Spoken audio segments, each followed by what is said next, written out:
Portugal has one of the most talented squads in world football: Felix, Leao, Vitinha, Bernardo Silva. On paper, this team should not be losing to anybody. So why do they keep falling apart when it matters the most? It's not tactics. It's not fitness. It's not bad luck. It's one man, one ego. And after you watch this video, you will never look at Cristiano Ronaldo the same way again. Before we get into it, let me be real with you.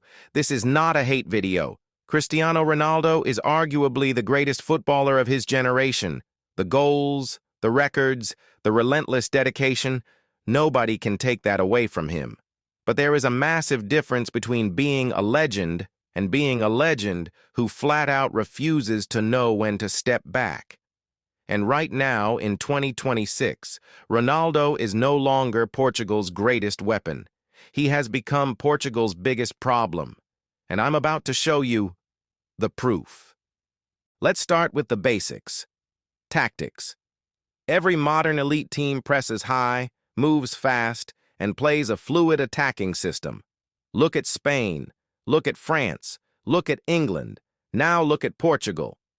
And you'll notice something immediately and completely wrong. Portugal, with Ronaldo on the pitch, cannot press properly. At 41 years old, his sprint speed has dropped off dramatically. His pressing stats rank among the lowest of any starting forward in all of international football. So what happens to the team? The entire system reshapes itself just to protect Ronaldo's position. The midfield covers extra ground. The wingers tuck in. The whole thing becomes rigid. Bernardo Silva, one of the smartest footballers on the planet, has spoken in interviews about Portugal needing more, quote, flexibility. That word. Flexibility. That's code. Every coach knows it. Every player knows it. Flexibility is flat out impossible when your system starts with Ronaldo's name already penciled in. Now let's talk about what's happening behind closed doors, because this is where things get really uncomfortable. Back in 2022, during the Qatar World Cup, footage came out of Ronaldo sitting on the bench after being substituted. And he wasn't just disappointed, he was furious. He threw his jacket. He sat away from his teammates. He gave one-word answers in post-match interviews. Portuguese journalists, from Record and Ebola, described a dressing room that was completely divided. Senior players on one side, the new generation on the other. And Ronaldo sitting right in the middle of that tension, like a fault line just waiting to crack open. Younger players like Leao and Felix have given interviews where their entire body language changes the second Ronaldo's name comes up. Carefully chosen words, diplomatic smiles. That is not the body language of players who are inspired by their captain. That is the body language of players who are walking on eggshells every single day. Let's go to the data, because opinions can be argued, but numbers cannot. In Portugal's last 15 international matches where Ronaldo started, their average goals scored per game was 1.6. In the matches where Ronaldo did not start, that number jumps to 2.3, almost a full goal more per game. Their ball progression speed increases without him. Their chance creation through the middle increases without him. Their defensive shape becomes more compact and harder to break down. And here is the most damning piece of proof in this entire video: Goncalo Ramos. At the 2022 World Cup, Ramos came on as a substitute in place of Ronaldo. Reports say Ronaldo was told last minute he wouldn't be starting. What happened next? Ramos scored a hat-trick, an actual hat-trick, and Ronaldo reportedly never forgave the manager for that decision. That manager, Fernando Santos, was fired shortly after the tournament ended. Just sit with that for a second. This next point is simple, but it is absolutely brutal. Ronaldo plays in Saudi Arabia, not La Liga, not the Premier League, not the Champions League. Saudi Arabia. The pace of the game is slower. The pressing is lower. The physicality is completely different. Every sports scientist will tell you the same thing. Your body adapts to the level it trains and competes at. Ronaldo's body has now spent years adapting to a slower game.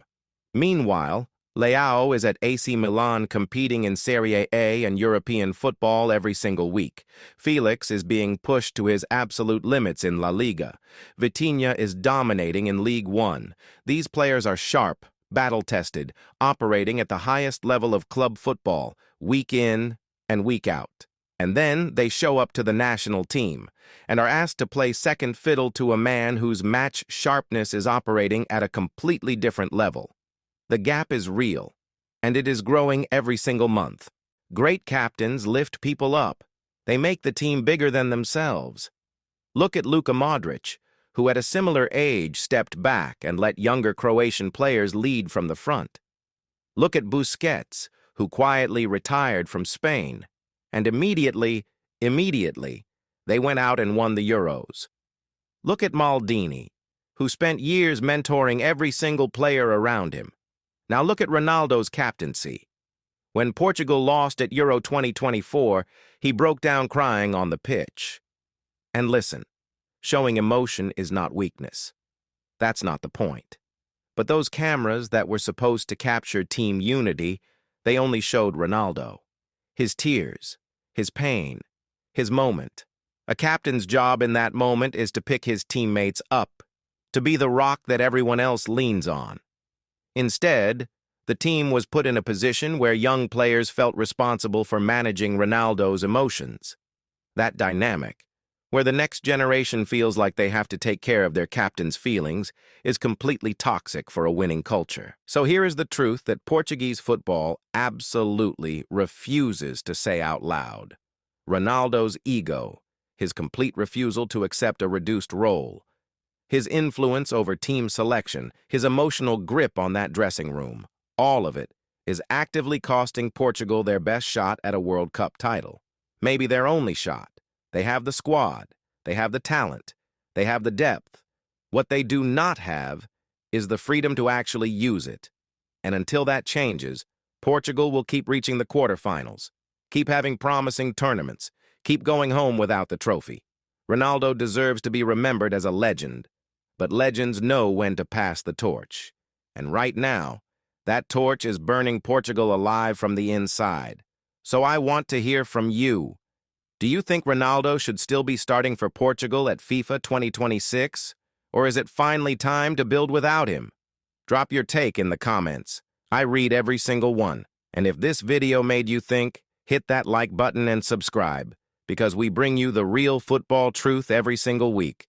See you in the next one.